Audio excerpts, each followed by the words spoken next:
the Charmaine role here in our continued series of F.I.E Junkanoo Rush behind the scenes costuming.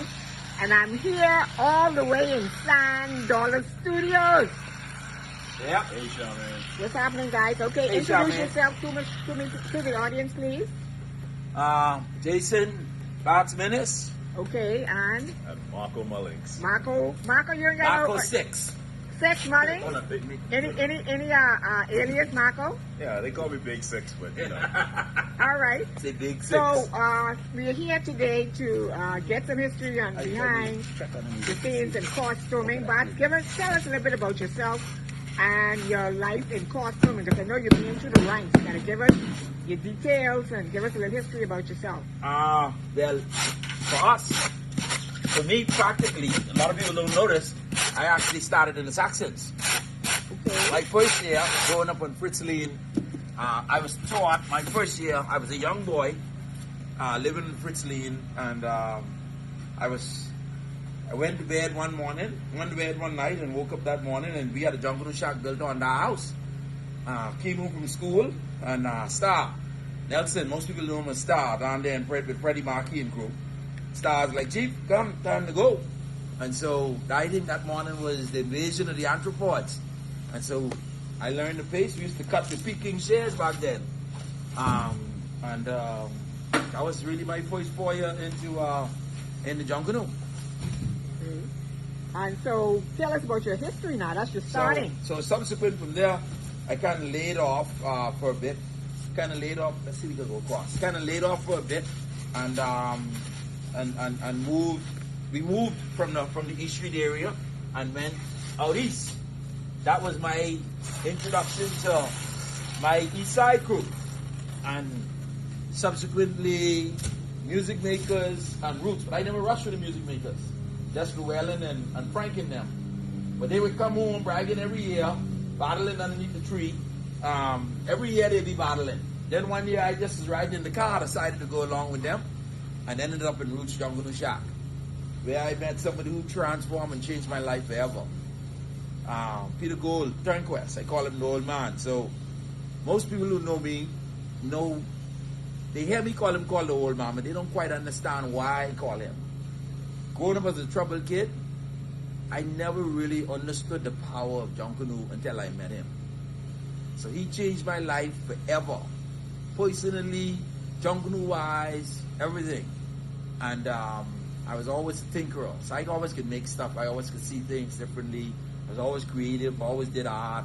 And so he kind of harnessed that. And I learned to do Junkanoo in the classroom. A lot of people don't know that bit. But I caught off by that. No, I learned to do Junkanoo in the classroom before I was allowed to go in the shop.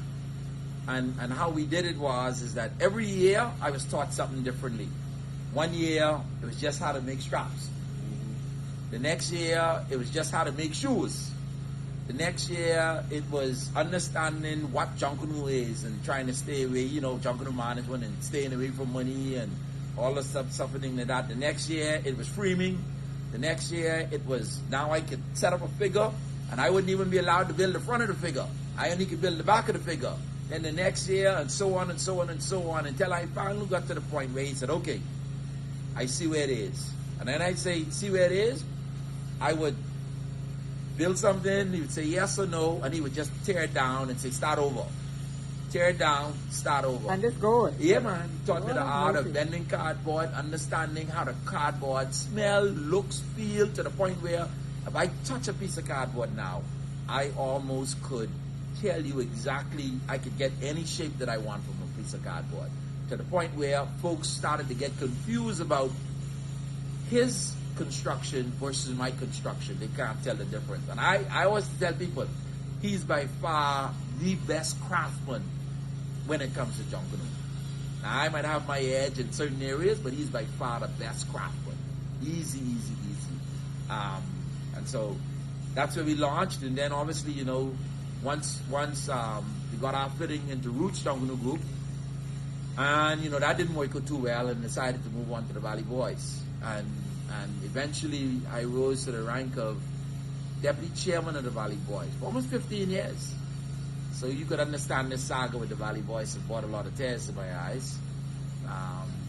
You know, sat there with Brian, and I, you know, feel somewhat kind of responsible, but that's a story for a different day. But yeah, and so I think we've been in the last decade or two, I think we've been the most winningest Junkanoo group, or the winningest, not only Junkanoo group, but the winningest costume construction, lead costume designers, builders in Junkanoo history.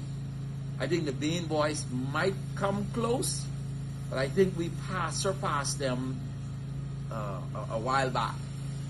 We stopped counting at 10. You know, we've been fortunate enough to have a lot of great teams.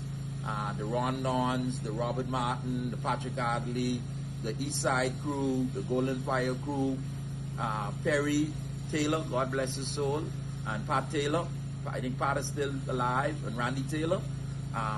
So I've been fortunate to work with some really good fellas, and having to strike that synergy between builder and pacers in terms of bringing the art forward, and they've allowed me to kind of lead them down the path, and we've been successful.